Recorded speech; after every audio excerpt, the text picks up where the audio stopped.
Welcome to the She Said Privacy, He Said Security podcast. Like any good marriage, we will debate, evaluate, and sometimes quarrel about how privacy and security impact business in the 21st century.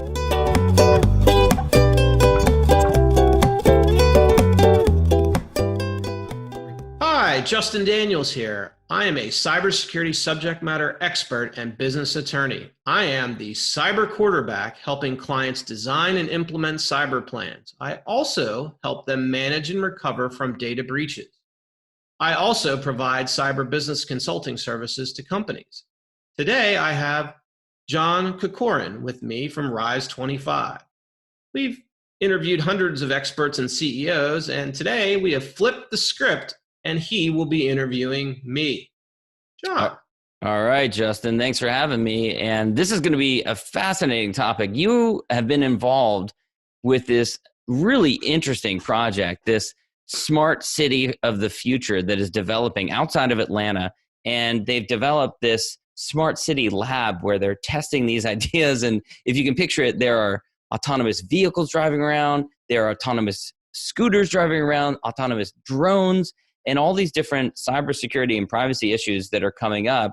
And so we're going to dive into how you've been involved in that project and some of the real implications for the future, because these smart cities are coming to us really quickly. So this is going to be a really interesting episode. But first, before we get into that, this episode is brought to you by Clover Advisors, which helps companies to comply with data privacy laws and establish customer trust so that they can grow and nurture integrity. They work with companies in a variety of fields, including technology, SaaS, e-commerce, media agencies, professional services, and financial services. In short, they use data privacy to transform the way companies do business. Together, we're creating a future where there is greater trust between companies and consumers. To learn more, go to redcloveradvisors.com, or you can also email info@redcloveradvisors.com. All right, so Justin, let's hop into this topic. This is such a cool story. So paint a picture for us. There's this facility. It's outside of Atlanta. And it's a very forward-thinking city that decided to create a testing facility to test all these different technologies, smart city technologies that are coming along, including e-scooters, autonomous scooters, drones, autonomous vehicles, and really look at some of the implications for the future. And you came in to help them with some of the cybersecurity issues, which are, of course, going to come up, and privacy issues. So talk a little bit about how you got involved in this project. So thank you, John. The Curiosity Lab at Peachtree Corners is as you said, it's a real world testing facility out in Peachtree Corners, Georgia. And the way that I got involved in this project is they have created, as you talked about, this really cool real world testing environment for all kinds of technology innovation, from autonomous vehicles to the e-scooters to the drones. So as they started to build this infrastructure, someone asked them and said, "Hey, what about this cybersecurity thing?" And they said, "Yeah, that's something we need to think about." And the person said, "I have somebody that you need to talk to." And that somebody was this guy. So I had a meeting with the city manager, the city attorney, and the chief technology officer. And they said, "Hey, if we want to really address cybersecurity in a meaningful way, how do we do that?" And I said, well, I'd probably take a look at a cybersecurity standard. There's one in particular called the National Institute of Standards and Technology, acronym NIST. And take a look at that and see about how we might implement the guidelines. And it's like 14 different families and 110 different cybersecurity type controls. Think of it from how you have an incident response plan, to how you segment your network, to how you train your employees. And you start to build all of that into the DNA of your facility. Because what you see most times, John, is people will have a new technology and they'll bring it out there. And you know what? That security and privacy thing, that's an afterthought. They don't think about that. Yeah. But to this city's credit, they built it into the DNA. So I assisted with helping to design and implement some of those NIST standards, but I also helped design the onboarding process. So think about testing that might be done from a startup anywhere to a company like Delta Airlines, and how their cyber security maturity might be vastly different, but yet you want to have people come and use the facility, because what's amazing about this facility is it doesn't cost anything to use it. And two is, if you create intellectual property rights, as long as you follow the guidelines for use of the facility, you get to keep it. Mm. So what are some of the, help me with understanding some of the cybersecurity potential issues that you've come across? Like we were talking beforehand, and you said one of them is, well, if we have drones, perhaps for security, that are taking pictures of license plates or taking video of individuals walking down the street, that's data that's created that could create issues, privacy and security issues. So talk a little bit about some of those, issues that they're studying. So let's think about privacy and security. So the typical definition of what's personal information. Well, what's the kind of information that could identify John? Or what is information that could help identify you if it was, combined with other information? So let's talk about a testing facility, and to your point, let's use the drone as the example. So let's say a drone is flying over on a research activity over the right-of-way, because the Curiosity Lab has 1.5 mile track that's outside. So the drone is flying over for a research project, and it has a video camera. And to your point, it takes video or a picture of you in your car. We can see your license plate, or you, and we can definitely see your distinctive face, your glasses. We know it's you. So it is now collecting what could be determined to be PI. So then that's a privacy issue. Right, PI, yes, exactly. But the security issue comes into where security and privacy really intersect. Is one aspect of security is confidentiality. And obviously with privacy, we want to keep certain information private, confidential. So if a drone, and the way they typically work are, the software to help fly the drone is on a phone or something. That phone may be connected to the internet because you download it, and then that phone is connected to the drone. So right there, I've just given you 3 ways that you could potentially have someone to hack into the drone to not only take the information, but what if they decide, you know what, we're going to have a little fun day and we'll fly the drone off into a building, hit a car just because we want to play a prank. So right there, you can see in that particular use case how privacy and security intersect, because you have collection of data that could be PI, but you also have, well, how do we secure the drone when its software is connected to the internet? If that internet connection is one that's open and a hacker could come in and take it. And the beauty of the testing facility is you can go and test all of that. You could run potentially a simulation where you to try to hack in and see what the defenses are that the software of the drone deploys to prevent that. It'd be far better to find that out than to have 100 of them flying in the city of Atlanta or San Francisco, bringing packages, and then find out that they have a hack, because what's going to happen? Right. Someone could get hurt, because drones and autonomous vehicles are clearly impacting public health and safety. But more importantly, if you're a company that's invested millions of dollars into a program like that, it's getting what? Grounded. Right, yeah. And so right there, you see, and then the other interesting part of it is, when we're talking cities, is, look, if I'm out in the public right-of-way going down the street, I don't know that I have the biggest expectation of privacy. But I think as a citizen, you may want to know, hey, if I'm riding down the road and there are smart traffic lights that might take a picture or other stuff, well, what's being done with that information? How is that information able to be used and collected for what purpose? Because what we saw earlier this year in the city of San Diego is they had some smart traffic lights that had video, and they were in turn apparently used for tracking people who attended Black Lives Matter rallies. And so the outcry from the public came, hey, wait a second, we thought this was technology to benefit the city and make it more technologically savvy, and you turned around and now this is a surveillance state. This isn't China, is it? Right. At one point, so these are some of the issues first they're really using have to think about, because now that city is scrambling to address it, but the PR damage. Yeah. It's interesting. Do you find that there's kind of a shifting public expectations of what is personal and private information?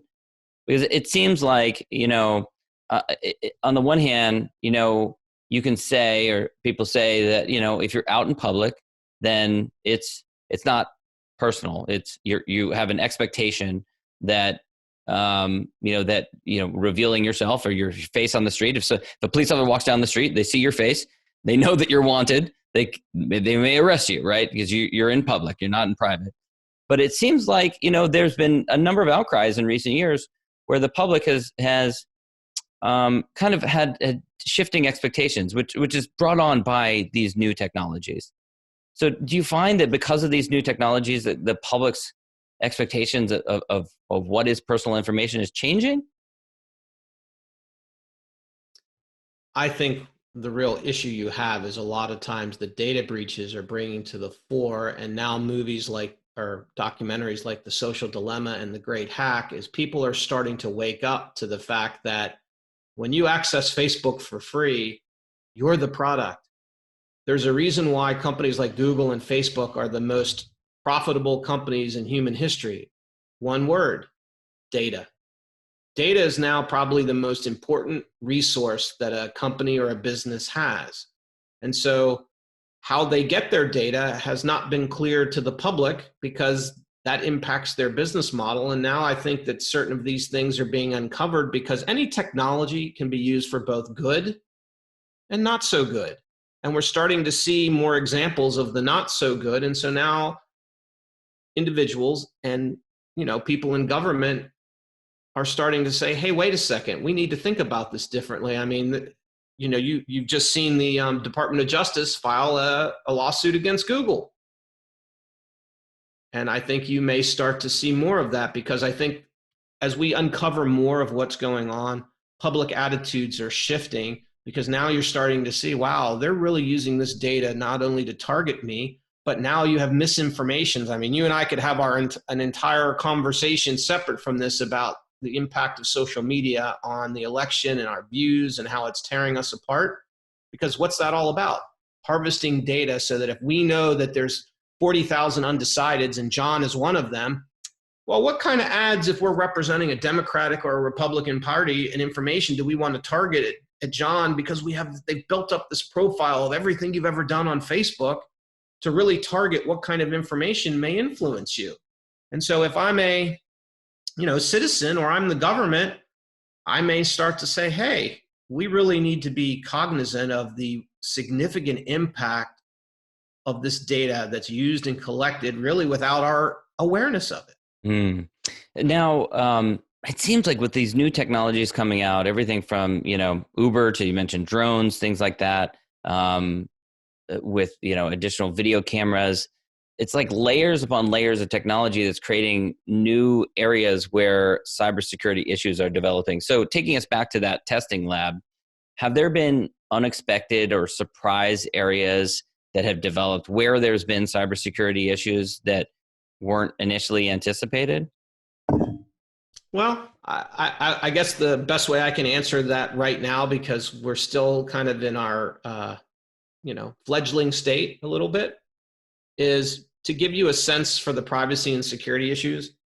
We've had I think I've done 7 or 8 drafts of our privacy and security terms, because that's been the evolution of the issues that we've had to think about.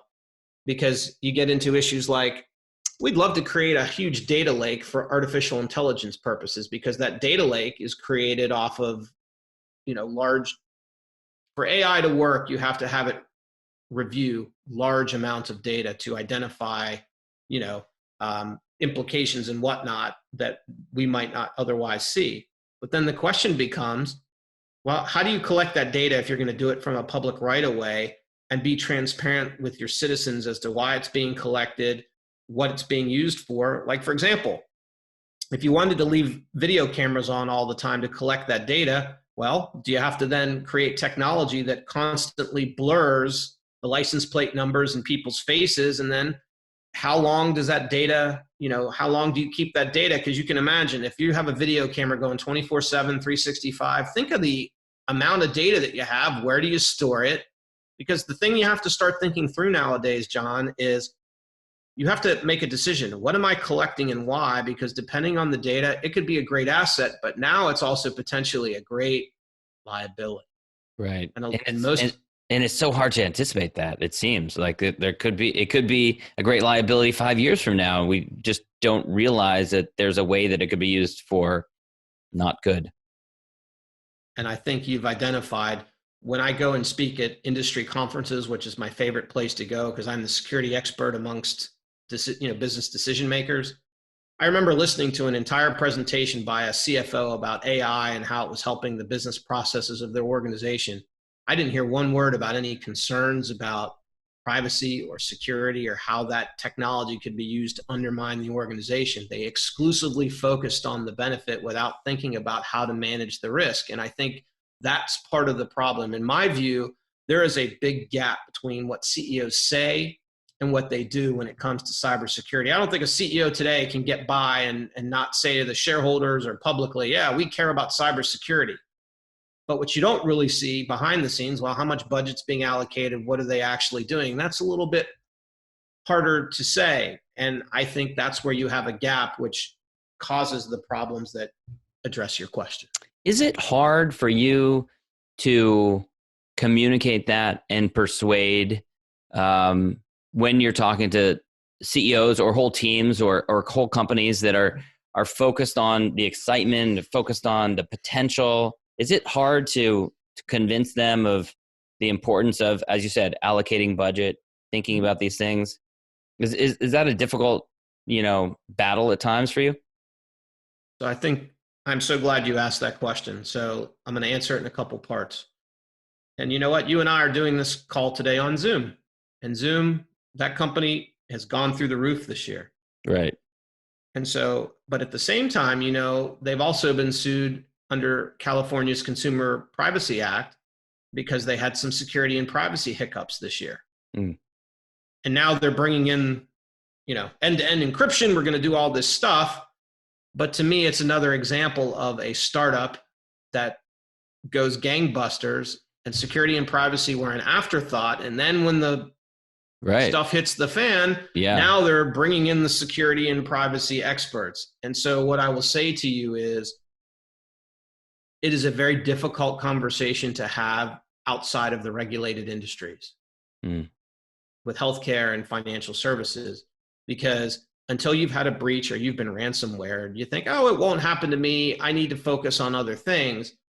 But once you've had that experience, it's like you've been born again. I was going to use that analogy also. And, you look at it very differently. And, obviously, you and I can talk about this another time, but I'm a big believer that if we don't put together comprehensive privacy and security regulation, this is just going to continue the way it has been because companies just don't put it at the forefront. They're focused on the profit and whatnot.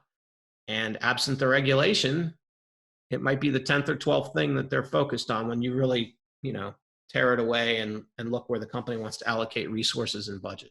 Right. So without getting in a whole new discussion around the different legislative implications, but it sounds like what you're saying is there needs to be some kind of national standard. There needs to be better legislation. There needs to be a law.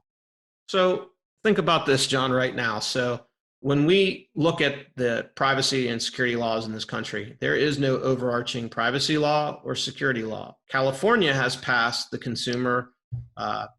California Consumer Privacy Act, and they call it a mini GDPR. So you have that law. If you have a breach, the notification laws, there are 52, including Guam and Puerto Rico. So the reason I'm bringing this up is if we don't have national legislation, I think more states, and it's already happened, it hasn't passed yet, but states like Washington or Texas or New York will keep passing privacy and cyber regulation. So now you're going to be in a situation where if I'm a startup and I want to grow nationally, I have to look at all these different states with all these different laws. And I think you end up stifling the innovation that you're really trying to promote. And that's why I think you're really going to need to have some kind of national privacy and security law so that this is factored in. Because let's be honest, If there weren't a legal requirement for insurance, how many people do you think tomorrow would drop their insurance? Yeah. It really is. It's an interesting point. It's a kind of a patchwork of different privacy laws. And to those who are listening to this, I recorded another interview with Jodi where we talked about that GDPR, the California law and the implications and everything. She did a great job of explaining that. Any final thoughts on your involvement with this cool smart city of the future in Peachtree? Any final thoughts or implications from a cybersecurity perspective that we haven't covered before we wrap things up that you wanted to share with us? I think my final thoughts would be all of this technology, be it smart cities, be it autonomous vehicles, be it drones, it's coming. We're not going to close the barn on those horses. But what we really need to do is start to say, okay, this technology is coming, so how do we manage it from a privacy and security standpoint? Because after what's gone on with social media and our elections and how people are influenced by it, because that's technology, there's no excuse for executives to say, we didn't think about that, we were focused on the technology. I don't think we have that excuse anymore. So it's up to us as citizens, and what kind of open and honest public debate do we want to have about what kind of guardrails do we want to put around these privacy and security issues? Because not only do they impact us at work, but what about our children? We could have a whole episode on that. And so my take for everyone is embrace the technology because it helps makes our lives more efficient, but do so in a way where you're thinking through, well, if I put Alexa in my house, what are the privacy and security guardrails around that? What is it listening to? How is it potentially undermining my security? And start to think and ask those thoughtful questions. Boy, and mentioning our children, I just realized as you said that with all our kids learning remotely these days, using Zoom, like you mentioned, using different technologies, I'm sure we could do a whole episode on that topic as well, the different implications. So Justin, this was great. Red Clover Advisors, go check them out at redcloveradvisors.com. If someone has a question for you, Justin, how can they contact you? You can email me at jdaniels@Baker Donelson, BakerDonelson.com. And I'm happy to continue the conversation. All right, Justin. Thanks so much. Thank you.